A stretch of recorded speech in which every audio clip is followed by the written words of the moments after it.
La salud mental en Argentina y en algunos países del mundo es un derecho.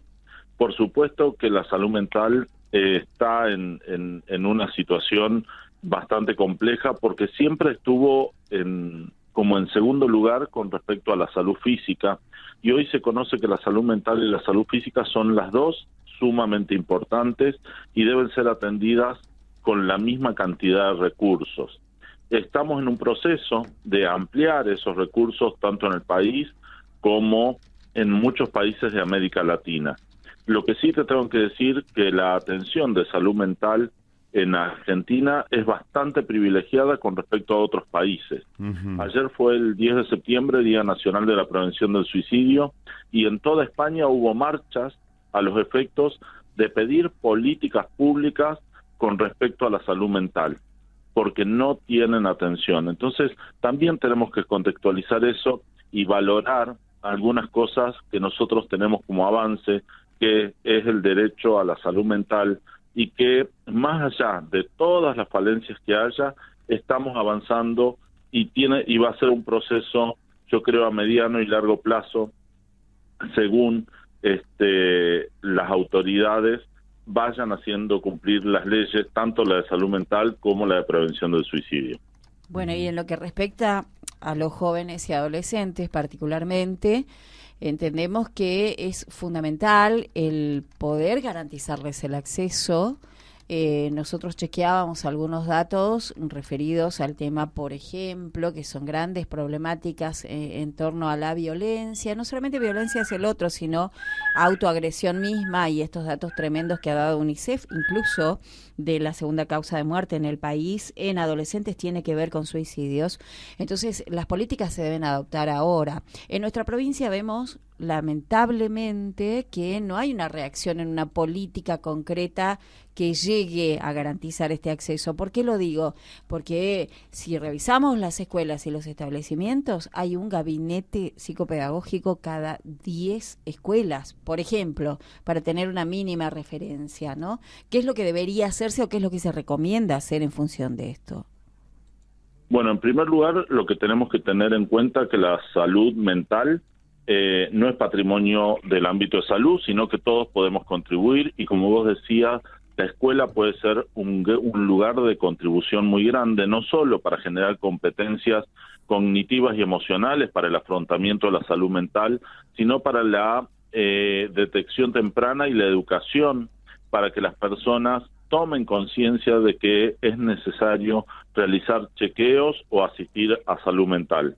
Por otro lado, la escuela tiene los gabinetes o los equipos de orientación escolar, como se llaman en diferentes lugares.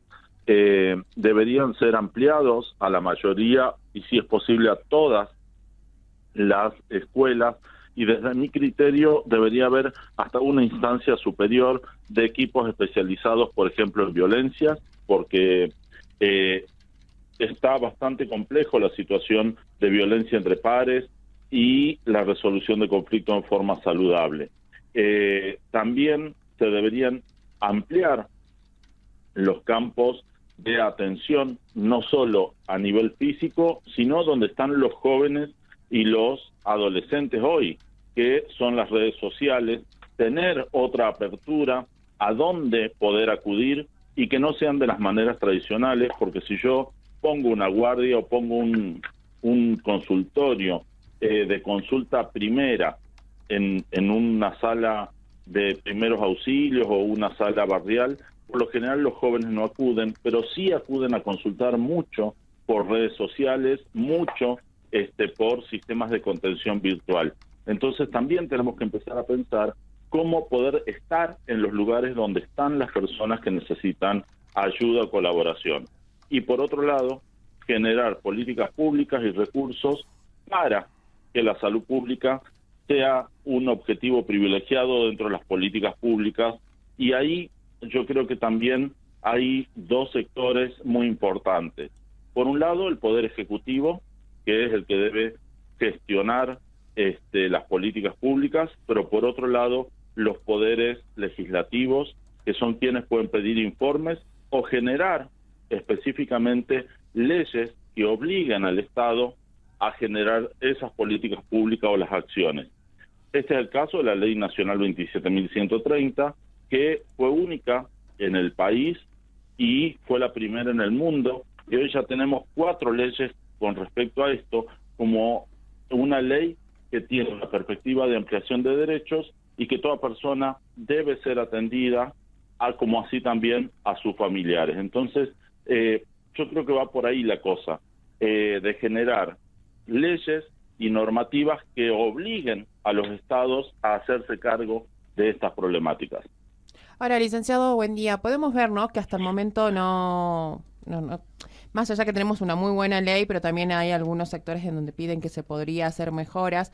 Y a nosotros nos preocupa sobremanera es cómo falta la atención y que se implemente la salud mental tanto en las primarias como en la secundaria, pero sobre todo en la primaria también, porque nosotros hacemos un recorrido y trabajamos, ¿no?, y tomamos conocimiento de situaciones en donde lo básico, una psicopedagoga no hay en una institución educativa. Entonces, ahí vemos cómo falla el Estado.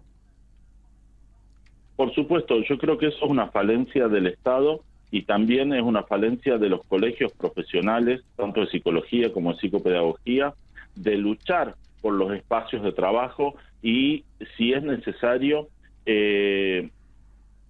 gestionar para que se creen nuevos espacios de trabajo. No solo es el Estado, yo creo que también las asociaciones profesionales deben generar negociaciones, presentaciones y proyectos también para que sus afiliados tengan la ampliación de cargos de trabajo.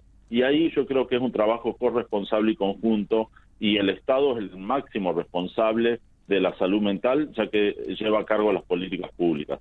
Pero cada uno de los trabajadores deberíamos también pedirle a los colegios o a las asociaciones que nos agrupan de poder gestionar nuevos cargos de trabajo y que sean equipos interdisciplinarios. Con un psicopedagogo o una psicóloga en una escuela no alcanza, debería haber mínimamente un psicopedagogo, una psicóloga, un trabajador social, por lo menos como para poder atender no solo la complejidad de la discapacidad hoy en día, sino la problemática de las violencias en la escuela, y no nos tenemos que olvidar de las problemáticas que los propios docentes pueden estar atravesando, que también pueden ser atendidas por estos equipos. Claro. Ahora, ¿cuánto significa o cuál es el costo que hay que pagar si no se atiende estas problemáticas de manera inmediata y como usted lo planteaba, ¿no?, de una manera seria? Bueno, mira, vamos a ir al máximo presupuesto, podríamos decir, y yo te voy a preguntar a vos, decime cuánto vale una vida humana.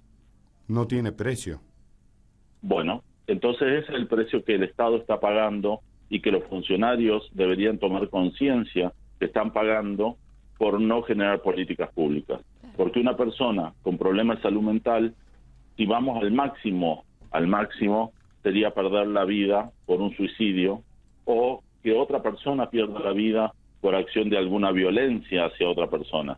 Entonces, si una vida humana no tiene precio, deberían pensar que el recurso que se pueda poner seguramente siempre va a ser poco, pero por lo menos hay que empezar a incrementarlo.